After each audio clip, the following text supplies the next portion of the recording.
చెప్పేటటువంటి ఆలోచనతో చాలా నిర్దిష్టమైన ప్రణాళికతో ముందుకు వెళుతూ నేను ఈ కల్చరల్ డిపార్ట్మెంట్కి ఒకే ఒక్క సందర్భంలో ఒకే ఒక్క కోరిక నేను కోరడం జరిగింది. గత సంవత్సరం ఈ కల్చరల్ విభాగానికి తెరమరుగు చేయడానికి వైసీపీ ప్రభుత్వం ప్రయత్నం చేసింది. ఆ ప్రయత్నం నుంచి బయటపడే సమయంలో ఈరోజు జీతభత్యాలు లేనటువంటి సంస్థకు మిగిలిపోయిన సంస్థను జీతభత్యాలకి ఏ రకంగానైతే మనం ప్రయత్నం చేస్తామో అంత రెట్టించి కళాకారుల యొక్క మరి మన్ననలు పొందగలిగితే, కళాకారులకు న్యాయం చేయగలిగితే మనం మన పదవులకి సార్థకత చేసిన వారు అవుతామనే ఉద్దేశంతోనే నా ఒకే ఒక్క ప్రతిపాదన అరకులో ఒక కల్చరల్ హబ్ను ఏర్పాటు చేయాలని చెప్పి ప్రతిపాదించడం జరిగింది.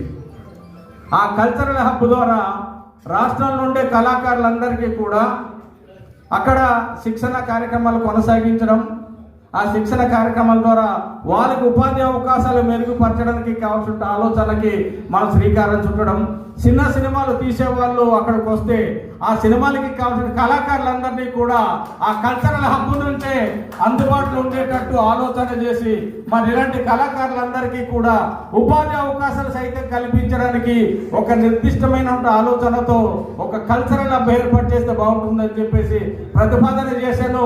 ఆ ప్రతిపాదనతో నేను ముందుకు వెళ్తున్నాను. అదే ప్రతిపాదన అమలుకు మరి ఈరోజు ఏదైతే మా కల్చరల్ విభాగానికి మరి సంబంధిత మంత్రితో శాఖ ఉందో ఆ మంత్రి గారు కూడా చేయక్కర్లేదు, కళాకారులకు ఏస్తున్నది. కాబట్టి కళాకారులకి మనం వేరే మనం ఇచ్చేటువంటి జీవనోపాధి అవుతుంది. కాబట్టి మనం చేసే తీర్మానాలకు ఎక్కడ కూడా ఆటంకం లేకుండా మీరంతా ప్రోత్సహించాలని చెప్పేసి నేను ఖచ్చితంగా కోరడం జరిగింది. దాని మీద అరకులో త్వరలోనే మన కార్యరూపం దాలుస్తుందని అనుకుంటున్నాను.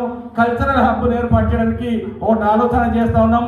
రాజమండ్రిలో కూడా అటువంటి ఒక మరి కళాకారులకు సంబంధించిన ఒక కార్యక్రమానికి కూడా కార్యరూపం జరుగుతూ ఉన్నది. మరి విశాఖపట్నం అనేది మరి అందాల విశాఖపట్నం, వీటికి సంబంధించి మనం ప్రత్యేకంగా చెప్పక్కర్లేదు.